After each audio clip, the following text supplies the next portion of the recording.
I have so many variations of how to cook different curries. This is my tin fish and boiled eggs with some tamarind. Hi everyone and welcome to Perima's Kitchen. I am Selena and let's start cooking. I've got my rice on the go and I'm just starting to boil some eggs. I'm adding approximately 6 eggs today. While it's boiling, let's start making our curry. Fry up 1 onion in some oil and you can add some green chillies. When creating the base, make sure that you give it enough time for the oil to infuse with all of those flavors. This helps to build the flavor palette for any curry. Next, I'm going to add a small piece of cinnamon, followed by staranise. I'm adding about 2 staranise today. Give it a mix, let that oil infuse with all of the flavors. And next, we're going to add curry leaves. Fresh curry leaves. We're building flavors, so make sure you always give it a little bit of time before adding the next ingredient, and keep your temperature on low. So you can prepare and clean your tin fish before you start.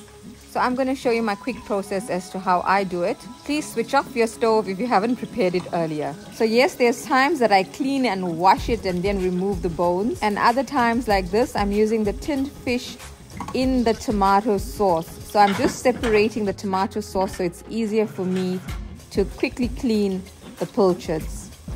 I'm keeping the tomato sauce in a bowl because I'm going to use it in my chutney as well. Now this is completely optional. If you want to keep the skins on, go ahead. If you want to keep the bones, go ahead. A lot of people actually do keep both the skins and the bones on. For me personally, the bones interfere with the texture when I'm chewing it. It feels like maybe like you're chewing on sand, and I don't want that. So again, it's personal preference. And I'm not doing an over clean today. It's going to be a quick scrape of the skin on the outsides. And using my fork and knife will make it very easy and quick. I just put that excess skin into the empty can. And this is just a rough clean. I'm not over cleaning my pilchards. I do actually want to keep some skins on. And then if you want to remove the bone, just cut lengthways and you can very easily take out the bone and any veins, etc. I'm using 2 cans of pilchards today, but using this method, it wouldn't take me very long to get it quickly cleaned. I'm now ready to get back to the pot, and we're going to start adding our spices to all of the onions and the rest of the ingredients that we're frying. Now first, I'm adding a leveled teaspoon of breyani mix. This actually helps balance all the flavors, so experiment with all your spices. Don't be afraid to try new things. Next, I'm adding a teaspoon of jeera powder, which is our cumin, and a teaspoon of coriander powder, which is our Dhania powder. With your masalas or mixed masalas, you can use whatever you have available. I'm using a leaf masala, a wet leaf masala, and this is just 2 teaspoons. And if you don't have it available, just up your jeera by half a teaspoon and your coriander by half a teaspoon, and then add your Kashmiri chili powder. As long as you've got the chilies, the cinnamon, the star anise, and your curry leaves, you are already starting with a very tasty base. Add your chili powder, and I'm adding 2 heaped teaspoons of Kashmiri chili powder. This will also give your curry that beautiful, vibrant red color. Next, I'm adding turmeric, and it's just half a teaspoon of turmeric. Keep it on a low heat, let it simmer, mix all your spices together, and then you can switch off if you haven't prepared your tomatoes yet. I quickly liquidized my tomatoes. I'm only using about 2 tomatoes today because I am going to add the tomato sauce base that was in the can. And remember, I'm also going to add some tamarind. So first, my liquidized tomatoes, and this was 2 tomatoes that I liquidized. You can even add green chili to it if you want it more spicy and liquidize it with your tomatoes. So yummy. Add a sprinkle of sugar just to balance the acidity of your tomatoes. Mix and let all those flavors combine on that low heat.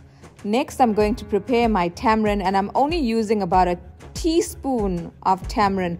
If you want to make it very sour, like that proper fish curry taste, you can go more tamarind, a tablespoon, even 2. It depends on what the craving is. I know I sometimes love it when it's super sour.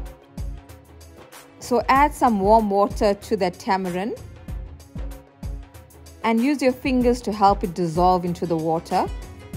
And I'm going to just let it set aside because I did add some hot water. It's quite hot. And while that is dissolving, I'm going to come back to my curry base and I'm going to add the tomato sauce from the pilchard cans. This too will help thicken the gravy and give it that lovely tin fish taste. So now I thought I had some cloves of garlic in my freezer, and I've been searching and I couldn't find them. So I'm not going to be using cloves of garlic. If you have them, put them in now and let them cook so that they are pretty soft by the time you add your tin fish. I'm going to add crushed garlic, and it's just about 2 teaspoons of crushed garlic. And this is what cooking is about. You go with the flow, and every time it might taste different. As long as the flavors are there, you are already winning. Mix through, and I'm now ready to start adding my tamarind water. So the tamarind water will comprise of about 200 milliliters of water. This also definitely adds to the amount of gravy that you have. And because I'm using 2 cans, I need that extra gravy. Add your tamarind water, and again, go with whatever concentration you want. Today I'm just adding a teaspoon, but next time I may go with 2 tablespoons. I know I love that sour fish curry taste, so that's usually my preference. So before I add my pilchards, I'm going to add my salt, and you can add rough salt, and don't forget to add salt to your rice as well.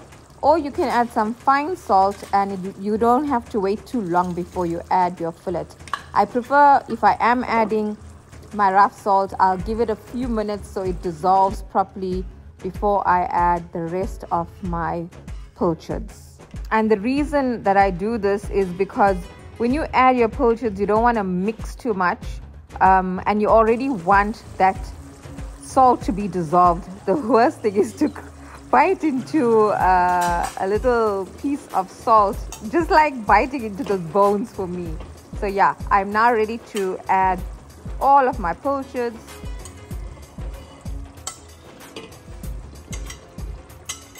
And we don't want to break it up into the curry. We want to try and keep most of its shape. So we're not going to give it aggressive stirs. We're just going to do a slight stir now and again. And once you give it a stir, you're going to see that vibrant, beautiful tin fish curry color.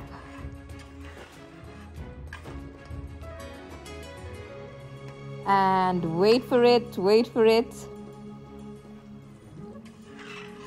And look at that.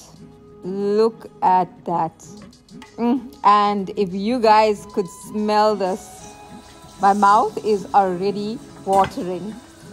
Right, so we're gonna cook this tin fish for only about 10 minutes on a low heat. I'm gonna close the lid, let it simmer gently. All of that beautiful flavors will penetrate into the pilchards and vice versa. And while that's simmering, my rice is ready. So I'm going to just strain it in a colander and put it back on not the same stove, but rather on a cold plate, and let any excess water evaporate. So I know my rice is done. And now that my rice is done, I'm also going to remove the boiled eggs. And you can just remove the hot water, add some cold water, let it sit in that cold water for a few minutes so it's easier, and it'll make it faster for you to clean. You don't want to be juggling with hot boiled eggs. So while my boiled eggs are cooling, I'm just going to give my tin fish curry a slight stir. Fam, if you are liking the video so far, don't forget to subscribe, like and share. It helps me make more videos because the algorithm is enjoying it. And if the adverts come up, watch it. It helps to monetize my account. Thank you so much. Let it simmer further. And now I'm going to quickly peel my boiled eggs. The boiled eggs have been peeled and I'm now ready to add it to my Tinfish Curry.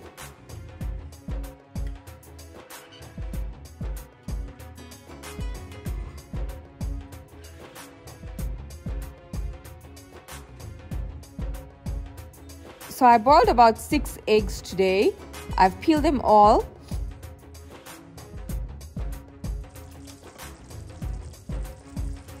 And you're just basically going to cut your boiled eggs in half and then add it straight to your curry. Again, it's all about personal preference. I like a little bit of the curry to go on top of my egg yolk. I love the taste of the egg yolk with that flavor of your fish curry or tin fish curry. So you can do what you want to do. You can leave it like that. It looks just as pretty aesthetically. And don't forget though to garnish with some fresh dhania, some fresh coriander. So my dhania was soaking in some cold salty water. I've quickly rinsed it and I'm going to add it now. Gosh, the beautiful aroma as soon as the coriander is added and it starts to cook a little. The combination of the flavors in the air is just sublime. And look at this color.